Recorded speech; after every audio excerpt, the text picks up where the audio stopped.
मैं दैवी संपद मंडल आश्रम रायविली के अध्यक्ष के साथ साथ आनंद आश्रम बरेली की व्यवस्था से भी मैं जुड़ा हुआ हूँ। इसलिए वार्षिक उत्सव के साथ साथ अन्य विशेष कार्यक्रमों के आयोजन पर भी मुझे यहाँ आने का बराबर अवसर मिलता है। ये आश्रम की स्थापना सन 1956 में हमारे मंडल के परमाध्यक्ष जिन्होंने दैवी संपद मंडल की स्थापना की स्वामी श्री सुखदेवानंद सरस्वती जी महाराज की ब्रह्मलीन, जिनके कर कमलों से इसकी स्थापना हुई और उसके साथ ही इसके वार्षिक महोत्सव का शुभारंभ हुआ। ये जो इस वर्ष हम वार्षिक महोत्सव मना रहे हैं वो इसका 61वां वार्षिक सम्मेलन है।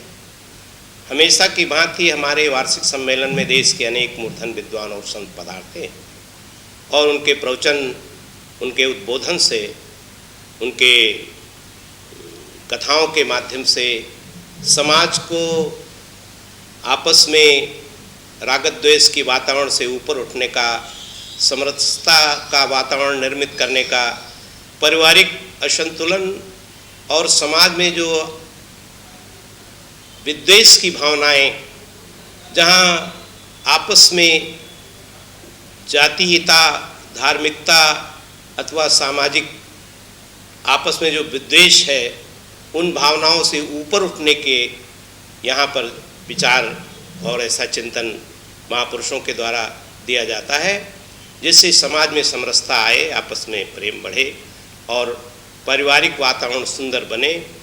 बच्चों में आने वाली जो युवा पीढ़ी है उनके अंदर भी संस्कार बने ताकि वो देश के लिए, राष्ट्र के लिए, समाज के लिए, परिवार के लिए उपयोगी बन करके समाज सेवा से अपने को जोड़ सकें। ऐसी भावना को रखते हुए हमारे मंडल के द्वारा संदेश दिए जाते हैं और ये वार्षिक महोत्सव हमारे मंडल के सभी आश्रमों में बराबर आयोजित होता है। इस वर्ष जो इस कार्यक्रम में यहाँ महापुरुष पधारे हैं, वो जिनकी संरक्षता में ये कार्यक्रम हो रहा है, वो परमार निकेतन ऋषिकेश से महामंडलेश्वर श्री स्वामी असंगानंद सरस्वती जी महाराज और मैं स्वयं रायविली से पधारा हूँ इसमें।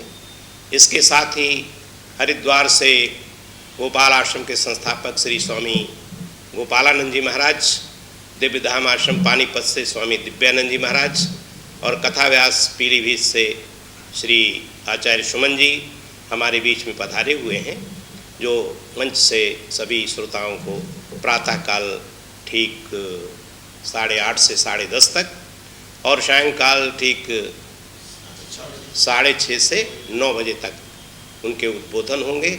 और ये कार्यक्रम हमारा जो आज शुरू हुआ है 28 अक्टूबर को, ये आगामी 31 अक्टूबर शरद पूर्णिमा पर इसका समापन होता है और शरद पूर्णिमा पर ही यहाँ संस्था के द्वारा विगत वर्षों से श्वास की दवा का वितरण किया जाता है, जिसमें सैकड़ों मरीज यहाँ आते हैं और वो रात में 12 बजे चंद्रमा की किरणों में खीर बना करके रख दी जाती है, उसमें दवा का मिश्रण करके वह मरीज उसको ग्रहण करते हैं, जिससे बहुत सारे रोगी जो है श्वास के जो मरीज हैं वो लाभ प्राप्त करते हैं। इस संस्था के कार्यक्रम में हमारे मंडल के जो हमारा ट्रस्ट है और जो प्रबंध कार्यकारिणी समिति है, उसके हमारे मंत्री श्री ये प्रेम शंकर जी अग्रवाल, शशिकांत जी मोदी और पंकज अग्रवाल जी और सर्वेश अग्रवाल जी, जो हमारे साथ इस समय यहाँ पर देख रहे हैं आपको, इन सब के विशेष सहयोग से इस आश्रम के सारे कार्यक्रम बड़े ही उत्साह से, कर्मठता से और बड़े ही मनोयोग के साथ में संपन्न होते हैं। तो इन सब में इनकी सबकी भागीदारी और हमारे इस बरेली नगर में अपने आनंद आश्रम की एक अपनी महिमा, अपनी गरिमा है, एक अपनी प्रतिष्ठा है। पूरे इस मंडल में, अपने मंडल में विशेष आश्रमों में इसकी गणना है और सबसे पुराना ये हमारा आश्रम है। जो और जितने मंडल यहाँ पर अभी बने हैं और जो मंदिर आप देख रहे हैं, वो सब इनके बाद, इनकी प्रेरणा से ही उनका प्राकट्य हुआ है, लेकिन ये प्राचीन है, जिसकी परंपरा का निर्वाह हमारे सभी सदस्यगण, सभी पदाधिकारीगण बड़ी तन्मयता से कर रहे हैं और इसी तरह से करते रहेंगे। हम नगरवासियों को पुनः आमंत्रित करते हुए कि आप सब लोग इस चतुर्दिवसीय सम्मेलन में आकर के संतों की प्रेरणा और उनके प्रवचन से अपने जीवन को धन्य बनावें, तभी हमारा आपका मानव जीवन सार्थक हो सकता है। यहीं पर हम वाणी को विराम देंगे। धन्यवाद।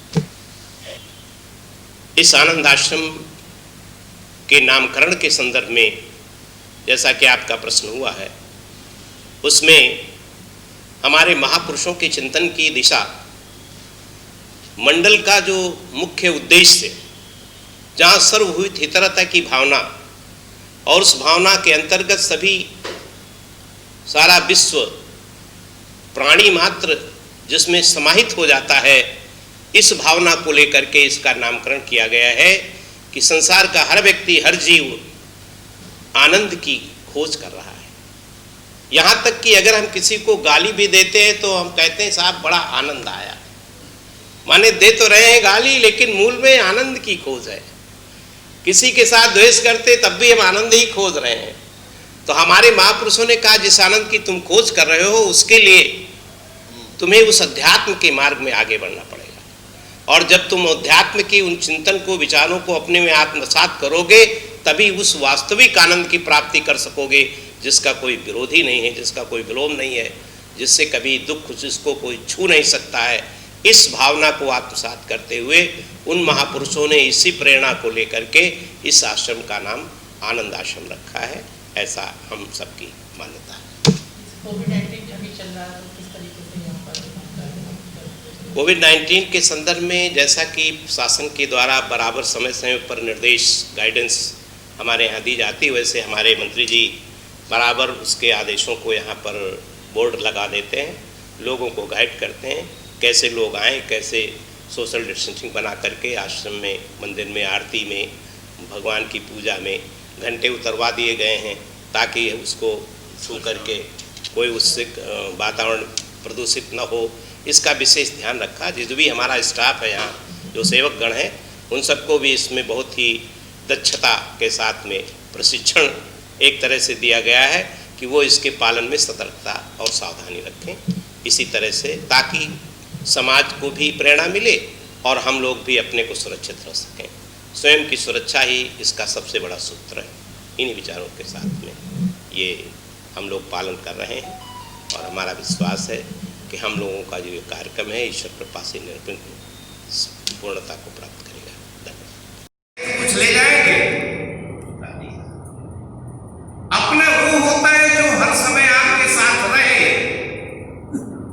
ये जिसको हम अपना कहते हैं वो क्या हमेशा रह सकता है? बोले नहीं। तो बोले हर साथ रहने वाला कौन है? वो है अपना, जो इस शरीर के न रहते हुए भी आपके साथ था और शरीर के साथ भी वर्तमान में आपके साथ है।